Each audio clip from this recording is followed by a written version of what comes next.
Respected Sri Kiran Kumar Jhaji, former member PNGRB, Sri Rajiv Sikkaji, Chief Executive Officer, Indian Oil Adani Gas Limited, Sri Deepak Vijayendra Shastriji, Executive Director, Training, R&D and Startup, OIC, Gale Training Institute, Noida, Dr. R.S. Velumurugan, GM Training, Sri P.C. Gupta ji, Chief Manager, Total Quality Management Department, Sri R.K. Awasthi ji, Gale Training Institute.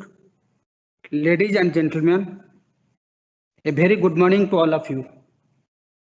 On behalf of Gale Training Institute, Noida, I, Nigmanand Mishra, DGM Training, extend a sincere and warm welcome to all of you for today's event. Petroleum Conservation Research Association, under the guidance of Ministry of Petroleum and Natural Gas, Government of India, and in association with oil and gas PSUs, has been proactively carrying out various activities for bringing awareness on fuel conservation and efficiency measures. PCRA has been organizing a nationwide campaign aimed at making the country aware about conservation of oil and gas every year. This year also Sakhyam 2021 is being celebrated across the country, and number of programs related to conservation of petroleum products were organized throughout the country. Sakhyam 2021 was formally started in a grand inauguration ceremony held at Constitution Club of India, New Delhi on 16th January. Like previous year, GAIL is also a part of this month-long celebrations of awareness campaign on conservation of oil and gas. Number of events is being organized to celebrate this month-long program, Sakhyam 2021. In association with Total Quality Management Department, GAIL Training Institute, Noida, is organizing a series of panel discussion talk show related to Sakhyam 2021 theme Green and Clean Energy by eminent speakers from different domains. Earlier, GAIL Training Institute successfully conducted 2 different talk shows on subject Improved Domestic Cooking Burner of PNG and Waste Plastic for Energy Conservation in association with Indian Institute of Petroleum, Dehradun, and 1 panel discussion on electric vehicle by distinguished speaker from IIT Madras. In today's panel discussion, we are having 2 distinguished speakers from oil and gas domain to have a discussion on the subject role of city gas distribution in clean and green energy. Now I will request Sri D.V. Shastriji to say a few words before we start the subject. Over to you, sir. Thank you, Mr. Nigamanand. Respected Shri K.K. Jha, another panelist of today's discussion, Shri Rajiv Sikkaji, my dear colleague, Dr. R.S. Velumurugan, Mr. P.C. Gupta, Mr. R.K. Awasthi, and all the participants connected in virtual mode. As Mr. Nigamanand Mishra during the introduction said about Sakhyam, as we know, the full form of Sakhyam is Samrakshan Kshamata Mahotsav. And when we talk of the word Kshamata, yes, human potential is immense. It is immeasurable. It will not be an exaggeration to say that it is infinite. So when we talk this thing in the context of conservation of petroleum products for the benefit of the mankind, because it is not that our generation should get benefited from the resources of the globe, but we should also think of the generations ahead of us. So this is one of the small steps in making sure that there is sustainable development, and that is why there is a lot of emphasis on sustainability these days, and the whole world is concerned about it. It is on the global level. When we talk of our own country, India is world's 3rd largest energy consumer after the US and China. India's achievements in the current years outstanding, and the government of India is implementing reforms towards a secure, affordable, and sustainable energy system to power robust economic growth. With a population of 1.4 billion and one of the world's fastest growing major economies, India will be vital for the future of global energy markets. The Government of India has made impressive progress in the recent years in increasing citizens' access to electricity and clean cooking using the piped natural gas, that is PNG. It has also successfully implemented a range of energy market reforms. Natural gas currently makes up for about 6.2% of all energy consumed in the country. To cut dependence on polluting coal and liquid fuels, the Government of India aims to increase the share of natural gas in the country's energy basket to 15% by the year 2030. Gas, as we know, can play an essential role in supporting India's sustainable development, but the availability and affordability remain the areas of concern in our country. India is expanding its gas distribution network rapidly, having already held 10 bidding rounds for city gas network expansion. After completion, more than half of India's territory will be covered and 70% of its population could be connected to a network, as natural gas is cheaper than LPG and it is safer also. Increased use of gas in cities would also reduce air pollution. In particular, the city gas distribution sector offers a way to improve the availability of natural gas to the industrial, domestic, and commercial segments of a region. The CGC sector, which is slowly but steadily evolving at a CAGR of 8%, will play a remarkable role in the growth of India's economy. In terms of cost benefits, CGD remains an attractive option for fuel switching from existing fuels to PNG and CNG, offering great ease of use and savings for the end user. Though its environmental friendliness impresses the environmentalists and intellectuals alike, the primary attraction of city gas distribution for the common user is its economics. To have a conducive regulatory environment for the CGD network development, the Ministry of Petroleum and Natural Gas has established the Petroleum and Natural Gas Regulatory Board in the year 2007, and since then PNGRB is contributing to the expansion of CGD networks in India. In fact, GAIL Training Institute takes pride in sharing with you that we had been in constant touch with PNGRB. We had invited the chairman of PNGRB. We organized an international workshop for the participants from SAARC countries in this training institute only. So the effort of GAIL Training Institute is always to remain in touch with the latest developments and to enable the development of the organization as well as the country and the globe as a whole. So it is therefore only pertinent and appropriate to organize a panel discussion on the topic of role of city gas distribution towards clean and green energy during this month-long awareness campaign under the banner of Saksham 2021.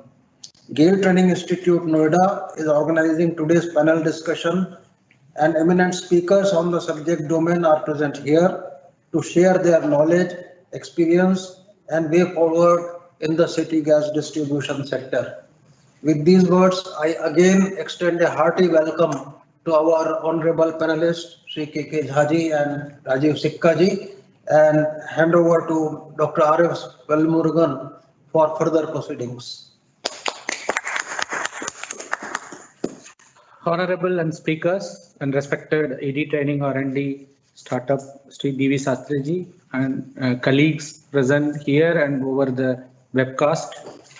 Very warm good morning to all of you. Let me introduce our panelist number one is Sri Kekeja. Sri Kekeja is a mechanical engineer and completed his bachelor's in engineering from Vikram University, Ujjain.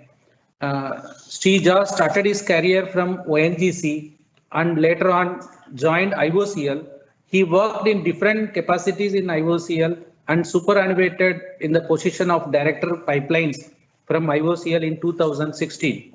As a head of pipelines divisions and an expert in the cross-country oil pipelines, Sri handled all activities of pipeline networks from conceptualization to commissioning, including operation and maintenance and project implementation.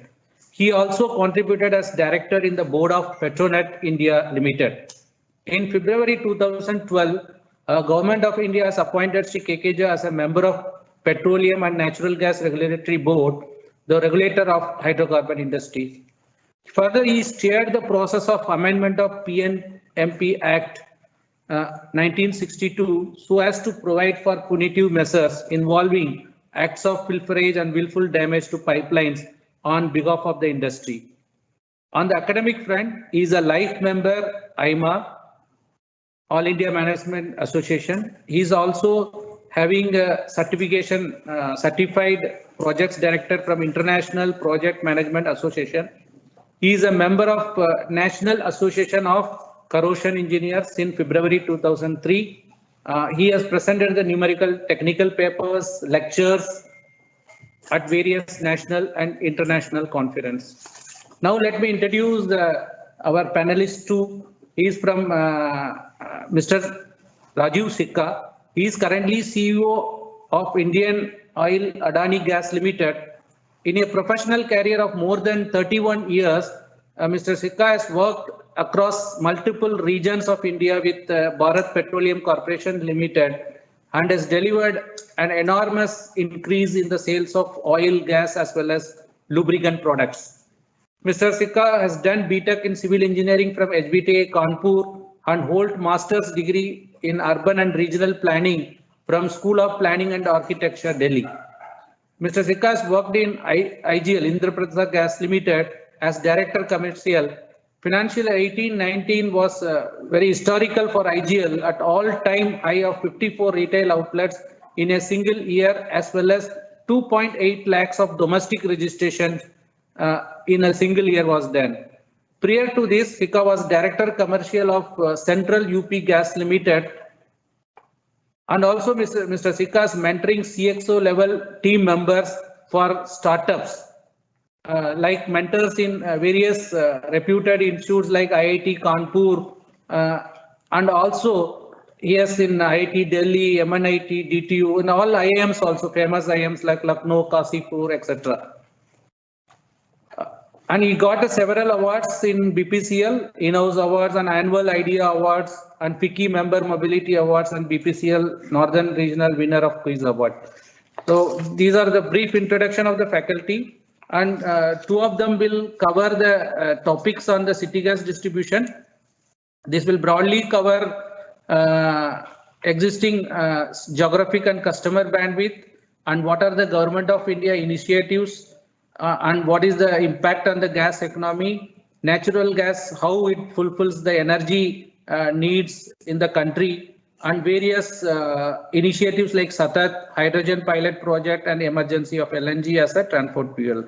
With this background, I hand over this talk show and panel discussion to Mr. Kekeja ji. Please, sir, please. Thank you, Mr. Velmurugan. First of all, I would like to thank Gale Training Institute for inviting me to participate in month-long celebration being steered through Ministry of Petroleum and Natural Gas. Mr. Sastry, Mr. Velmurugan, Mr. Mishra, Mr. Avasthi, and all fellow participants through webinar. I extend my hearty welcome to all of you in this webinar. And the topic is that use of CGD as a clean and green gas. I think it is need not to be overemphasized about the quality of the natural gas, because everyone who is associated with the hydrocarbon sector knows that what value natural gas brings into as far as the ecosystem or environment is concerned. For still what we see it that natural gas, it produces almost half of carbon dioxide compared to what the coal will be producing. And simultaneously, the sulfur dioxide emission is also less than 1%. As far as economy front is concerned, natural gas, it's quite price effective. I mean, the cost will be roughly 40% of the petrol. As well as for diesel also, it's comparatively very lower. So we see it that as far as natural gas is concerned, what we see it that in a domestic use, earlier we have been using liquefied petroleum gas for ages. But what disadvantage liquefied petroleum gas had it that it's termed as a floor gas. It being heavier than the air, normally it will settle, it will not evaporate. And one of the intrinsic advantage of the natural gas is there, it is lighter than the air, and as and when any air leaks or other things takes place, so in that case it evaporates. And moreover, it's the main constraint is methane. So the adaptability with other biofuel and other, it's considerably very high. So we see it that as far as the green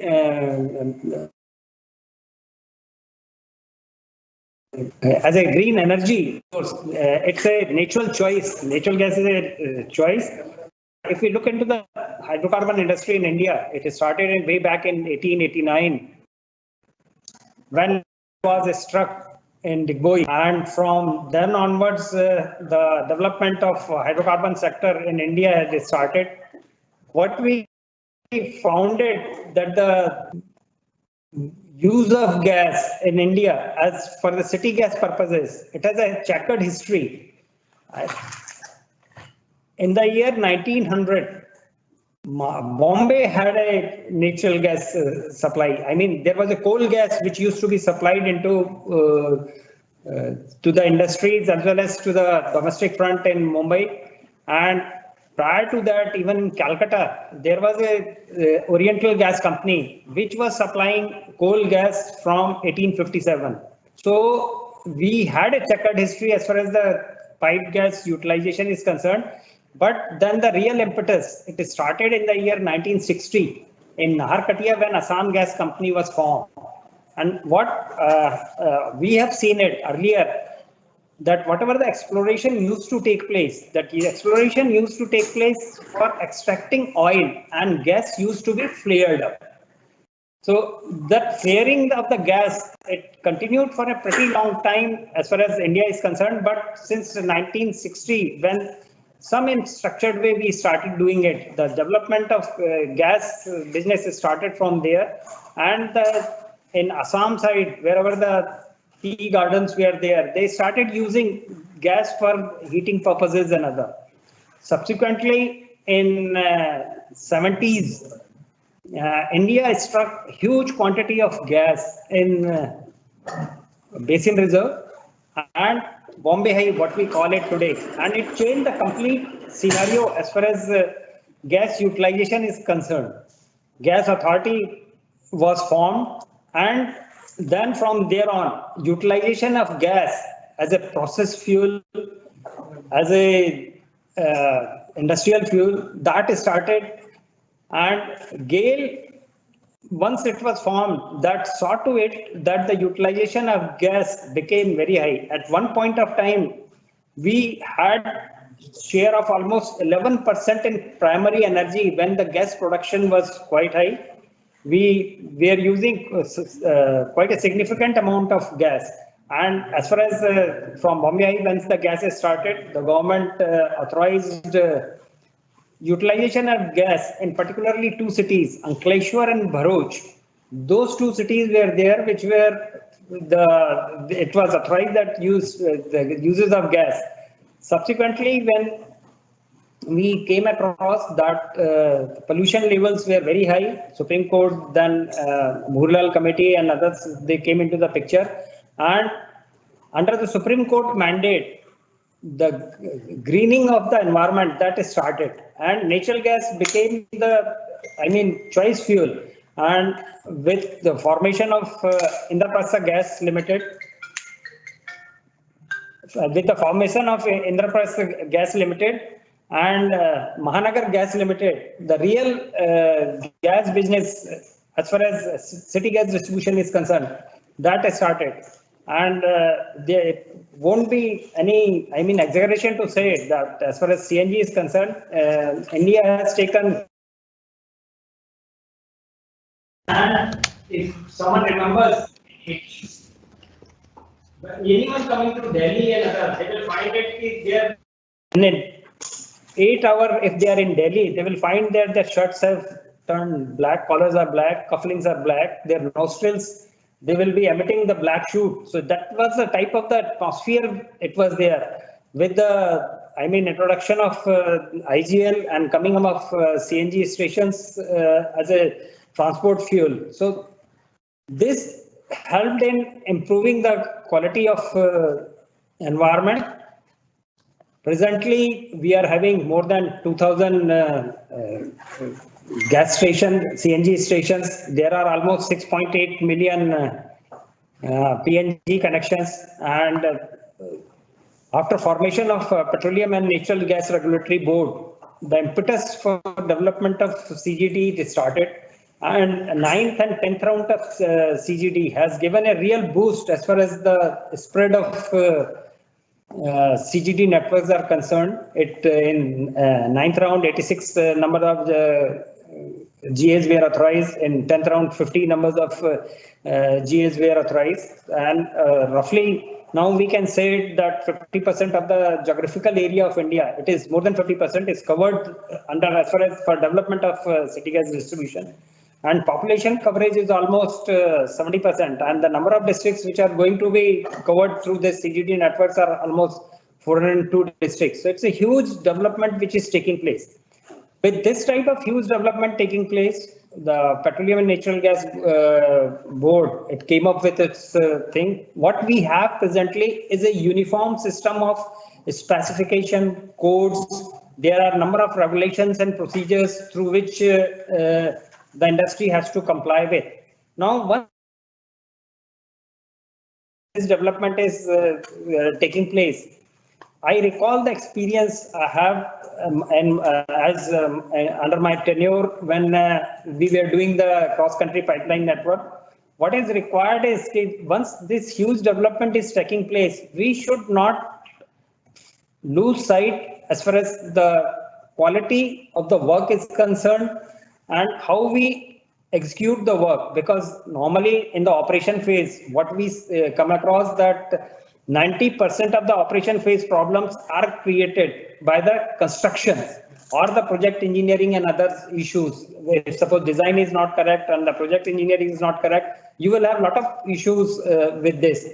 I have seen it when we visited international forums and other, particularly if you see it, Pakistan and Bangladesh, they have a lot of gas infrastructure in their places. Particularly, I have come to know that in Pakistan, they have got a huge problem of gas loss, particularly in city gas distribution. There, the gas loss is almost as high as almost 50% of the gas which is put into the system is get lost. In Bangladesh, they have their own productions, but then in that case, what they face the problem in city gas distribution is the problem of the pressure itself, because they don't have that much input of gas. So there are CNG supply, PNG supplies, but a particular time, suppose in the morning time, when the residents, when the domestic places, when the cooking is taking place, then in that case, during that period, they will not be having CNG dispensions. So that type of control, they have it. So once now we are on the threshold of a big CGD development, we should not lose sight of as far as quality is concerned. So what type of things are there? I have seen it in my own experience that we were doing a pipeline in the operation phase, that Barauni-Kanpur pipeline that was laid somewhere in 1966. And in the year 1987, if people are familiar with the topography of this, near Barauni, there is a called Mokama, and there is a tall area. in the Tal area, the whole Tal area, it is almost 30-kilometer radius. It is submerged with water, and only during summertime that water recedes, and there the people do farming and other. Otherwise, rest of the time it is inundated with the water, which is almost 2 to 3 feet deep in 30-kilometer area. And through that area, the pipeline had passed. In the month of somewhere September 87, there was a leak in that area where there was no access. I mean, even if suppose if you have got a shallow depth, then you can't have a motorboats and other thing flying over there. You will have to have used the country shaft or the soft which will raft, which will be having the flat bottom raft and other thing. Somehow other we could isolate the area from where the leakage was taking place. We could segregate it and do it. Once we found the leakage, what we found it during the leakage, that it was taking place from the bottom, and the cause of the leakage was there that the pipe was resting on a stone. Now that stone started damaging the coating, and because of that coating damage, that leak started, and it was creating a lot of problems. I mean, God forbid, because we could with some enterprising skills and other, we could attend to that leakage. But had we not been able to, it was well nigh impossible to take out water from 30-kilometer radius. You make all those type of arrangements. So what is needed that once we are laying the pipelines or we are doing that type of networks and others, so we have to be very cautious that proper instructions are followed. Suppose the technical specifications are there, those specifications are followed.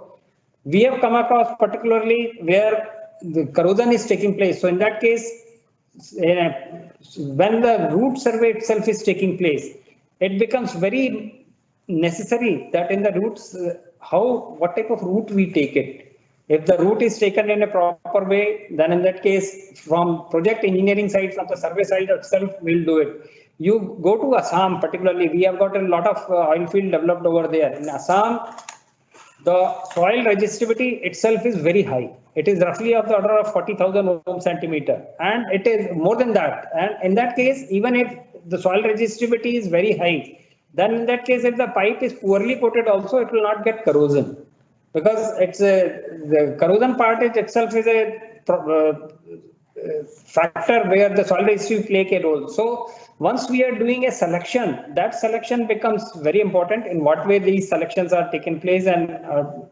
we take forward. Because right now it is in a nascent stage. City gas distribution in nascent stage, and God forbid, because if and mostly the distribution is taking place in the city limits and the area where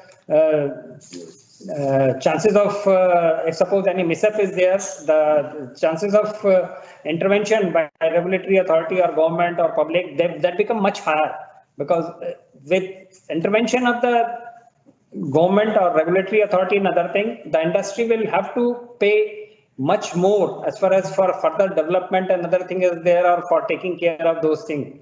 So in that case, it becomes very important that once we are doing a project activities or we are throwing a network, we do a proper engineering, proper route selection, and as far as the construction activities are involved, that time the construction activities are taken care in a fully way, in what way the inspection is there, because we should not compromise as far as quality of work is concerned with the speed of development.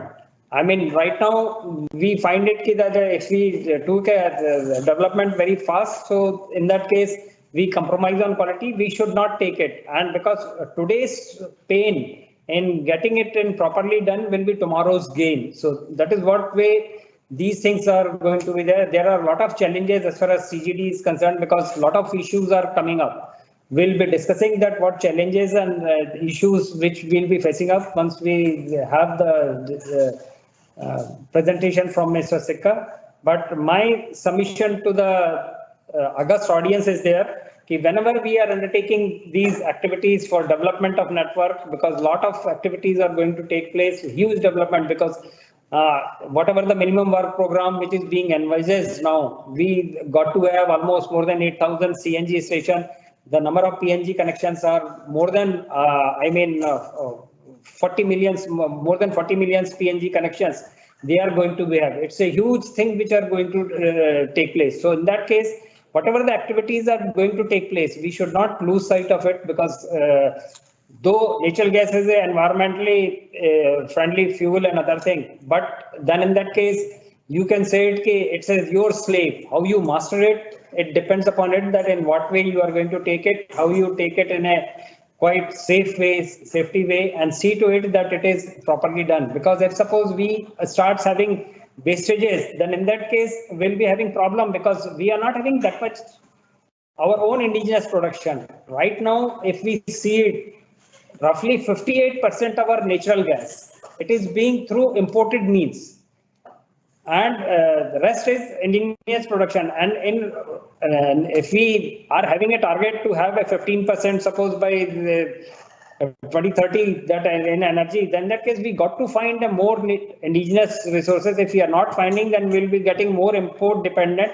And once we are going to be more import dependent, then we are exposed to the vagaries of the international pricing mechanism, where as and when the heating season starts, the prices go up, and according to it, the demand and supply thing, those issues will be coming up. Even though in CGD sector, what we find it that this CGD particularly, it's one of the sector where the gas can be utilized at any pressure. I mean, if you take it, you have at 1.250 bar, where CNG you will be marketing, and you are having a bar of 21 millibar, where the domestic supply is there. One see it that the range of the pressure which it can cater to from 21 millibar to 250 bar. That type of flexibility the CGD industry is providing, and which is beneficial to all type of industry, whether be it industrial, commercial, transport, any type of industry is there, whether be for the domestic use, heating use or anything. What is there that we have got the immense opportunity as far as with the CGD there, and we got to make it a fuel of a choice. Now, right now, as far as the price front is concerned, with the LPG price become much more cheaper, natural become much more cheaper than even the subsidized gas. So in that case, CGD industry should, develop in such a way that more number of PNG connections are there, and think of a new avenues where these things are there. With this, I like to again thank the participants, and then we'll take forward in our panel discussion. Thank you very much.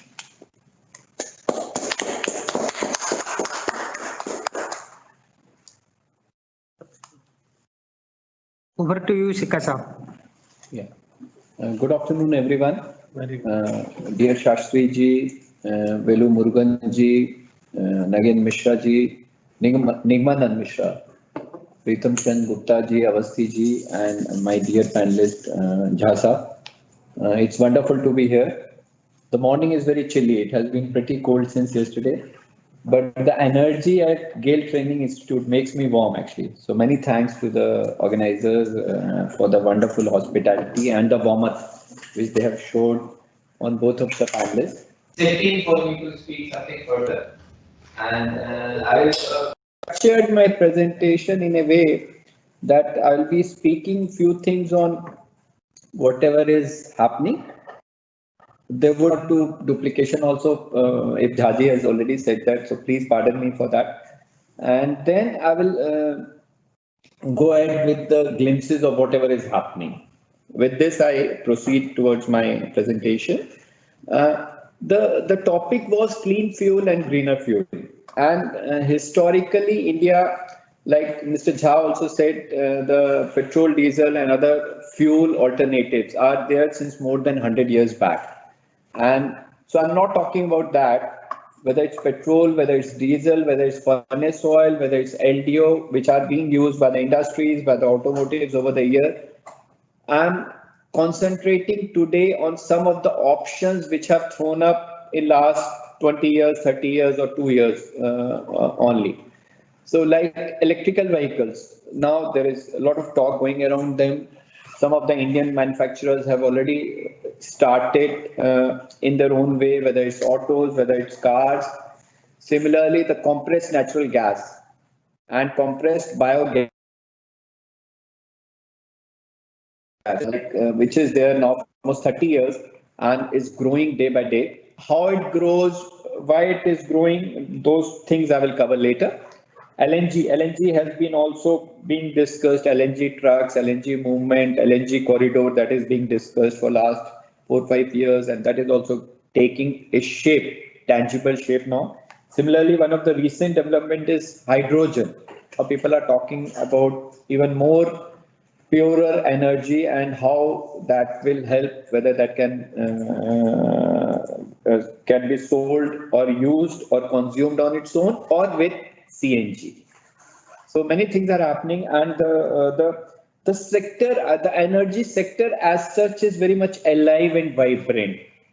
There is wind energy, there is solar energy, so many energies are being talked about, and I will only like to say the with so many options, the organizations or the sectors which will perform in a more responsible way towards customers, they will flourish.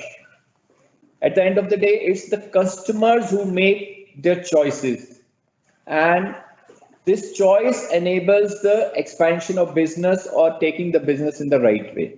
With these words, I will come to my index. So I will talk few lines on the clean and green fuel.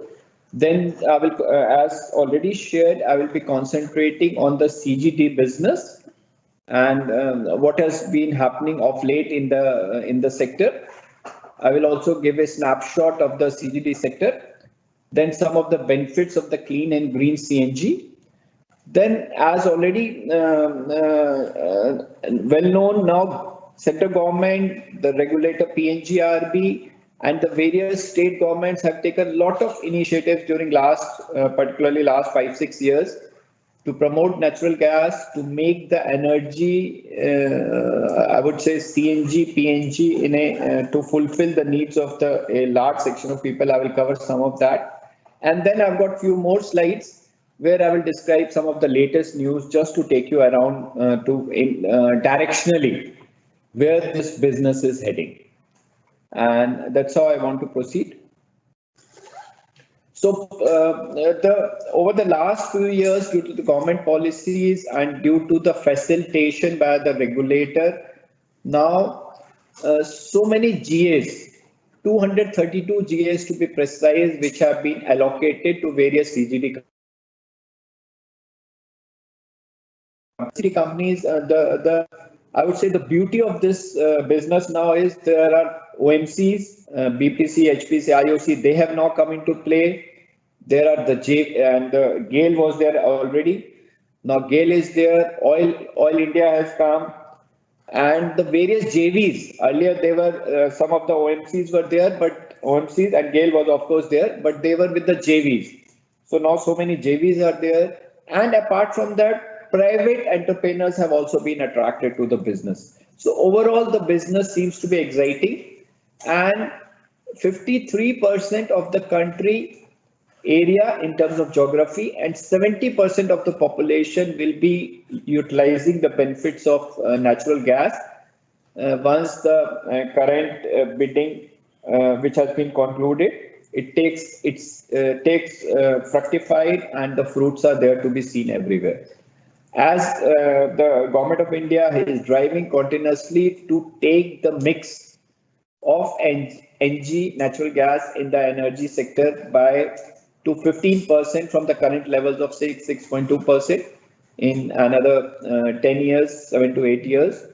And as already shared, 9th and 10th bidding round excited lot of oil and gas companies, and a very massive number of expansion is proposed, because these numbers have been bidded by the companies, and ultimately they have to comply with those numbers. So this will result in something like 8,000 plus more CNG stations, 1.4 lakh IK of steel, and PNG domestic, which is again a very visible brand which touches almost everyone, 4.23 crore numbers. I've covered this, but still the multiplication of the numbers, I'm not dwelling on that. That is very visible. From 6 million currently, it will go to something like 5 crore PNG. But again, if you analyze what will happen, it will mean we are there in almost every district. When I say 400 plus districts, so we are there in almost every possible district, and then the ecosystem will thrive. Similarly, the CNG stations. The CNG stations currently are something like 2,200 as at March end, March 20 end, and the number will simply explode. Because if more stations are there, only then people will buy CNG cars, auto will thrive, the loaders, the commercial loaders will thrive, and then people like me and you will go for utilizing this gas. So that ultimately, whether it's PNG commercial, whether it's PNG industrial, whether it's the CNG stations which are being set up by so many gas companies, oil and gas companies around various districts, they will enable more and more customers, and the ecosystem will be developed, which will enable more and more sales and revenue. Just to take a couple of lines, now many of you would be knowing this. Conventionally, vis-a-vis fossil fuels, the CNG is very environment friendly.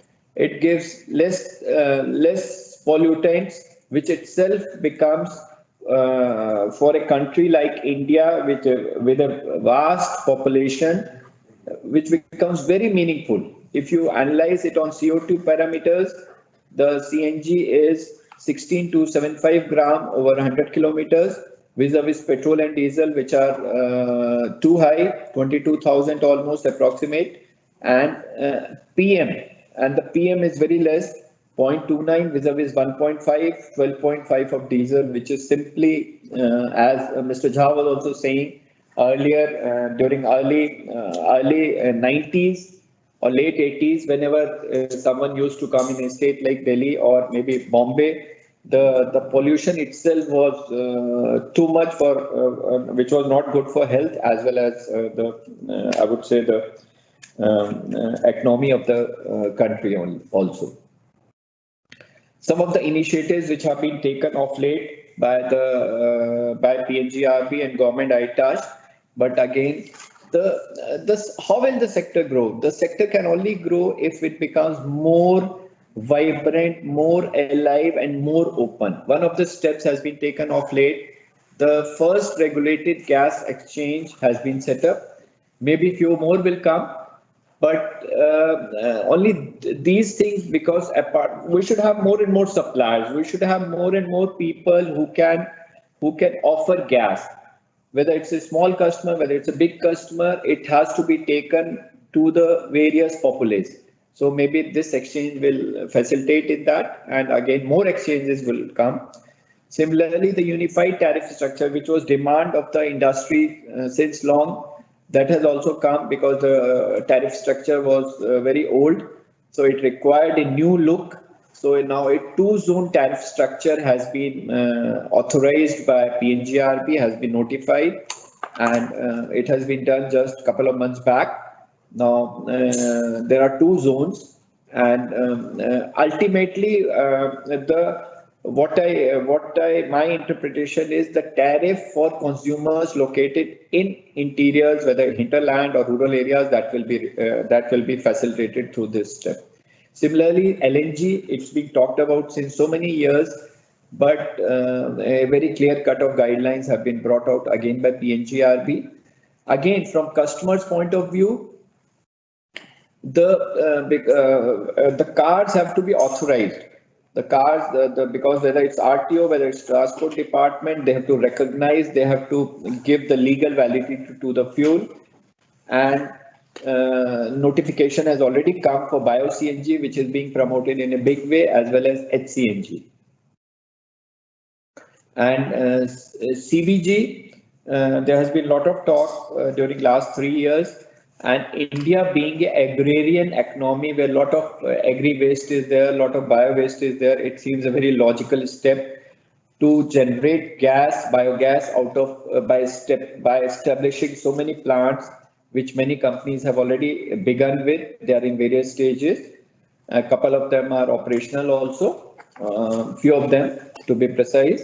And then this will be injected, this CBG compressed biogas, which is being produced will be injected to the to the gas pipeline, whichever is in the vicinity, and it will become part of the national gas grid. And ultimately, it will be sold as automotive fuel or whatever to the nearby customers or wherever the gas is flowing in. LNG is being talked about since long. I thought I will cover some of the benefits which accrue to the customer. If the diesel truck, if as everyone is aware, diesel trucks travel over 2,000, 3,000 kilometers, and they have got the capacity to fill diesel 600, 7 liters in one go. And that is which was required, and LNG trucks also give that option, 600, 700 kilometers in single fill. Only then it will be meaningful, and more than that, it's cheaper also than diesel. It complies to BS6 regulations, and of course it's a safe from a consumer point of view. It's lighter than the air, it is having a low pressure storage, and even the service life is better than diesel vehicles. So the government through various initiatives is propagating that, and this will help the ecosystem. Of course, it is yet to happen in true sense, but again the work has started. LNG infrastructure, natural gas infrastructure, if I may say, Dahej, Hazira, Dabhol, they are all old. They have been in the system since long. Kochi came into existence, and Ennore is the latest addition. But if you analyze the figures, the Kochi and Ennore, the capacity utilization is very less. Why? Because that side, the gas infrastructure creation to ultimate users, that was not there. The industries were there, but they were not using gas to that extent. But with GAIL also commissioning the pipeline recently, and the CGD's company also becoming active in particularly in southern region, these capacities will be more meaningful to, and they will reach to customers. So Petronet LNG and Ennore Indian Oil, the capacity utilization 14.6 and 10.2 will grow in a couple of years, and that will also make gas availability, particularly currently it is primarily in north and west. That will take it to the hinterland, that will take it to southern region and eastern region as well through the bidding which has taken place. As already shared just now, this is the latest development, and I'm sitting in the GAIL GPI, so GAIL has been instrumental in bringing this pipeline in the southern region, in the coastal region, starting from Ernakulam to Mangalore, traversing the full state of Kerala and reaching out to Karnataka. And this will become a very important component in and around those two states and many cities. And even my company, since we have got many CGD, many GAs, geographic areas in Kerala, will get benefit out of this.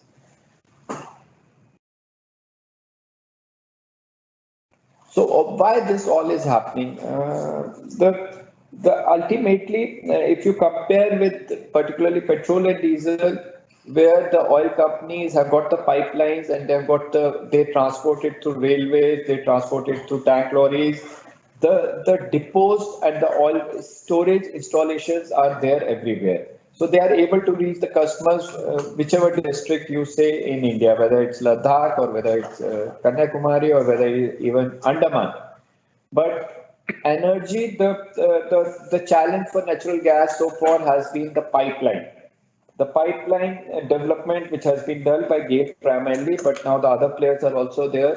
And the concept of one nation, one grid is definitely not only increasing the pipeline numbers, pipeline players, pipeline kilometers, and the recent, again, 2-3 years back initiatives like Urja Ganga, then Indradhanush, which is happening in the eastern part of country. All that will increase the pipeline, and naturally will be more closer to the customers. Hydrogen I covered. little bit, but just to share more, the first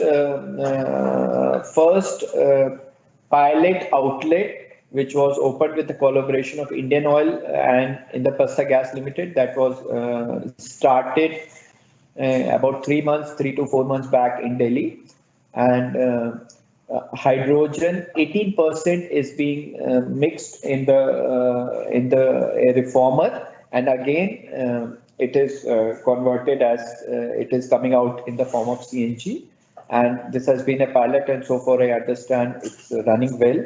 Even the fuel economy is being experienced of something like 4%, and which is good for the customers. And again, it's a trial.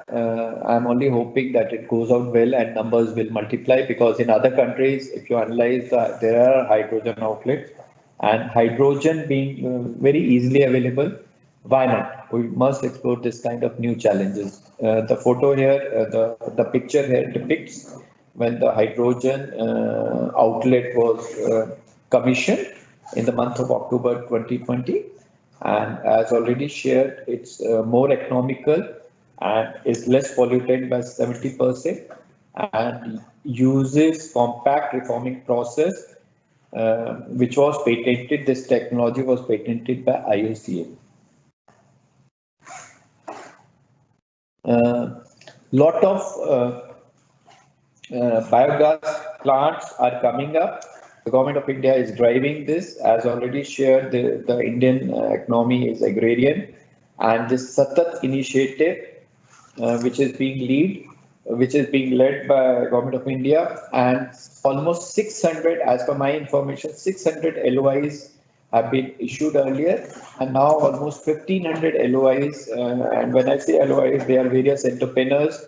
There are various conglomerates who are developing this Satat initiative in various states, and this policy itself is very customer friendly and is offtake by them, because it's at the end of the day, it's not about production. The marketing has to put directives on pricing as well as the quantity which is guaranteed, and this will help these entrepreneurs.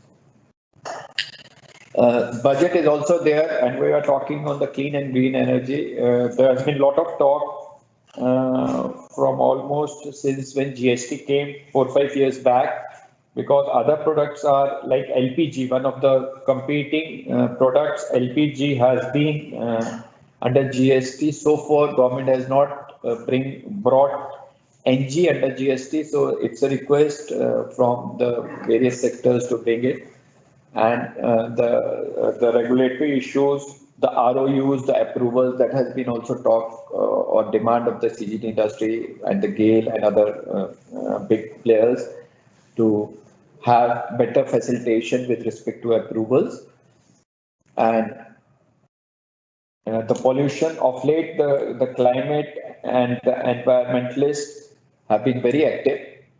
But again, the implementation is a challenge. The rules are there, the laws are there, but unless the polluting industries become more responsible towards cause of reducing pollution, only then it will help the natural gas sector as well.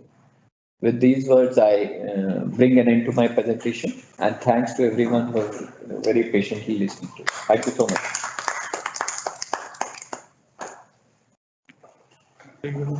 Have any discussion or no? Mr. Sikka, you are in the CGD industry now. Will you enlighten on the challenges which are presently being faced by the industry? Thank you, Jasab. There is a question which I have to solve daily in my day-to-day domain. I would put it like this. There are three kinds of challenges. First is the challenge of getting approvals. This being this infrastructure creation basically, because unless infrastructure is there, we cannot reach out to customers, whether it's PNG commercial or industrial or CNG. The ROUs and the approvals which we have to take from, whether it's a forest department, whether it's a railway department, whether it's the local municipalities, That's a continuous challenge.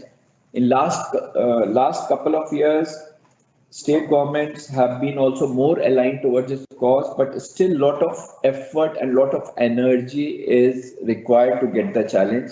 So that's a continuous process, but we look forward for a better facilitation from departments like Ministry of Forests and Railways to make it more simpler and also more reasonable cost, if I may, because at the end of the day, the CGD industry is looking forward for development of infrastructure and spending more and more money on the approval. So that's one challenge, and the things have improved, I must say, in last couple of years, but we require more facilitation. Second challenge is when we are taking this to new geographies, like in South. Like you gave the example, Jha gave the example of IGL, which is in Delhi and NCR now people are familiar with gas, whether it's CNG or PNG domestic. When we go towards a state like Kerala or Tamil Nadu or Karnataka, the customers are not convinced easily. So we have to make a lot of efforts to create the ecosystem, talking to the state government, talking to the Maruti, talking to the Hyundai, talking to various OEMs to bring more and more vehicles and also simultaneously create infrastructure. So there we have got two-pronged challenge. One is to make the gas acceptable to the customers, and second, to create the infrastructure. Now, third challenge, which is particularly now which is now even more in COVID times. Now the challenge is to reach out to customers.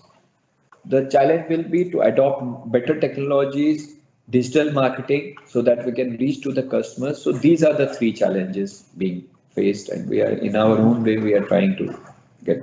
Now, I'd like to put forward another point that now there is a thrust on alternate energy also. Yeah. Now, there is as alternative energy, there is a big thrust of the government of India onto as far as solar is concerned. And now, as far as electrical vehicles are there also. So they are also going to come up in a big way. So CGD, I feel it in CGD industry, because CGD is in also what type of the business you can define it. It is there in the domestic sector as well as in the transport sector also, be it industrial and commercial. But as far as the transport sector is concerned, once you have a CNG stations and other thing, will it be beneficial for a CGD operator to have also in the same premises LNG facilities as well as the electric vehicle charging facilities? I mean, to look ahead as far as the, further development of CGD and growth is concerned, because as far as gas is concerned, gas will be at a premium as the days go by, the more and more industries start consuming, and so long as we do not find more will be getting more and more dependent on the imported one, and which will be as far as the pricing is concerned, it will be cyclic. How do you take these challenges up? I mean, as a CGD developer, whether will it be helpful to the profitability? And simultaneously, if there is a huge ambitious target of PNG, almost 4 crore connections in a period of 8 years, and PNG being very low as far as the gas consumption is concerned. I think hardly a household will be consuming roughly around 15 SCM a month. That's what is there. Whereas if you take a case of an industrial consumer, 1 MMSCMD will be producing roughly around 220 megawatts. And if we compare it, 1 MMSCMD, the number of 15 SCM, how many consumers we can have on PNG? So as far as gas volumes are there, they will not be there much, but the number of PNG connections will be there. It's one of the area because for the cost for development of a PNG connection, it's on the higher side. So how does the industry have a balancing role as far as PNG is concerned, CNG is concerned, and challenges from the alternative fuel? Yeah. I will respond it in two ways. First is the challenges for the new type of emerging fuels which are coming, whether it's electric, whether it's EV or whether it's so there I'm very clear the CGD industry has to be very alive and vibrant and responsive towards. We cannot shrug off this response that electrical battery. So far, people have been saying the battery is the issue, and it will, which is the issue, to tell you frankly, and it will take years to sort it out. But again, in our own way, we should be participative, maybe little bit. Suppose we are opening 10, 20 stations. I'm saying not this year, next year maybe. We can have EV charging at 1 or 2 stations. So we need to participate in that growth as and when it rapidly takes place. So we have to be also there, partly to begin with. Second is, I would put the CNG and PNG both. We have to be more customer centric. So far, we have been playing on the economy. I'm talking of CGD industry as a whole. We should start talking about customer service. We should start talking about reduction in queues. And we should start enabling more and more customers, whether it's digital, whether it's payments, whether it's whatever their pain points are there, we should reduce that. So once we improve our service and side by side, we look at what others are doing. So both factors, because unless we improve our services, we cannot sell on the plank of economy only to come closer to customer. In the long run, that will help us. Thank you. I'll ask a question to Mr. Jha. Jha Saab has been from OMC also and has worked in PNGRB regulator also. So why OMC did not come in this business early? From you on that.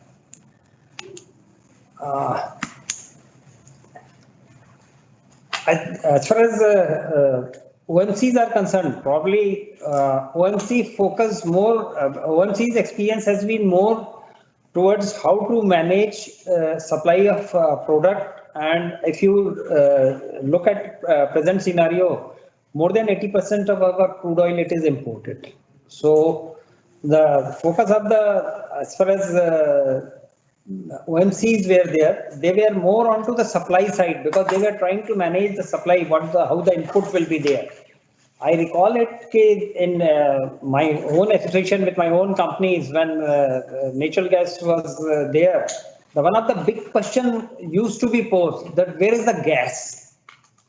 As far as OMC is concerned, OMC was well aware that it is a competing fuel as far as their business is concerned, but they were more bothered about where is the gas. And as far as OMCs are concerned, probably OMC joined hand initially itself.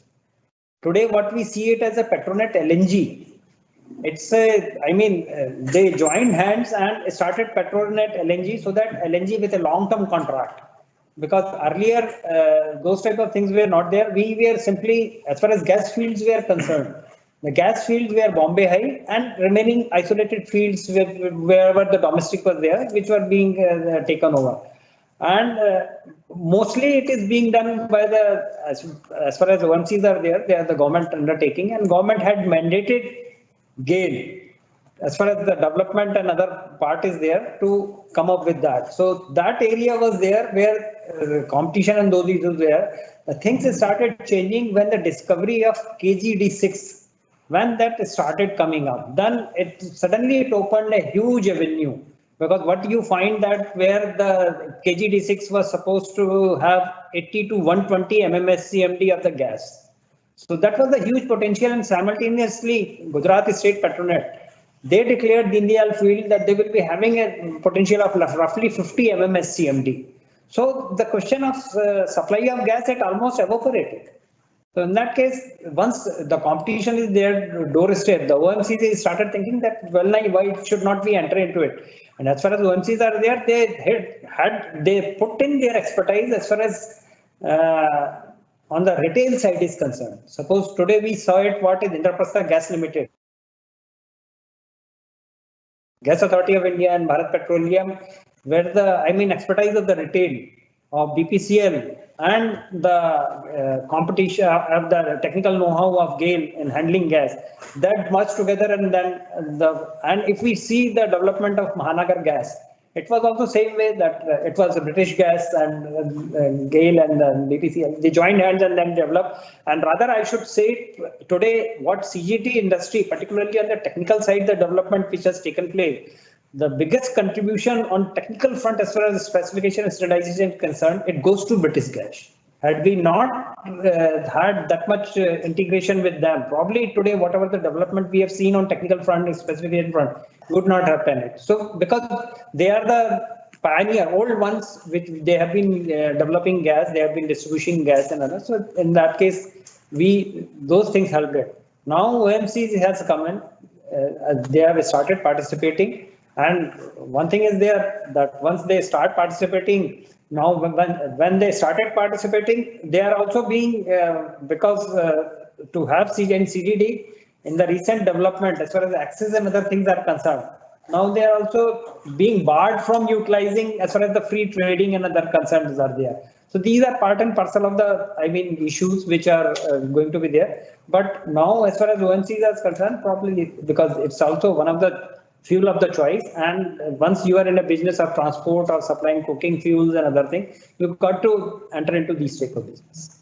Thanks. Thank you, Jha Sahab and Sikka Sahab for sharing the knowledge on CGD. Now I will request Sir PC Gupta, Chief Manager, Total Quality Management Department, to give vote of thanks. Over to Gupta ji. Thank you, Mr. Sahab. It is my pleasure to extend vote of thanks for today's program. I would like to thank our guest speakers, Sri KK Jha Sahab, former member PNGRB, and Sri Rajiv Sikka ji, CEO Indian Oil Adani Gas Private Limited, who spare their valuable time and agreed to deliver the talk show for GAIL employees.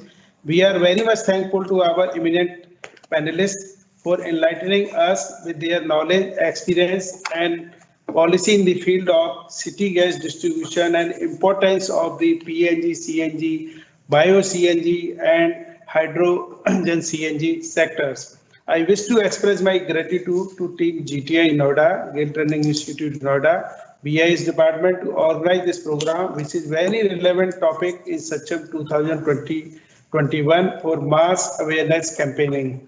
I also wish to thank everyone who involved directly and indirectly to organize this program.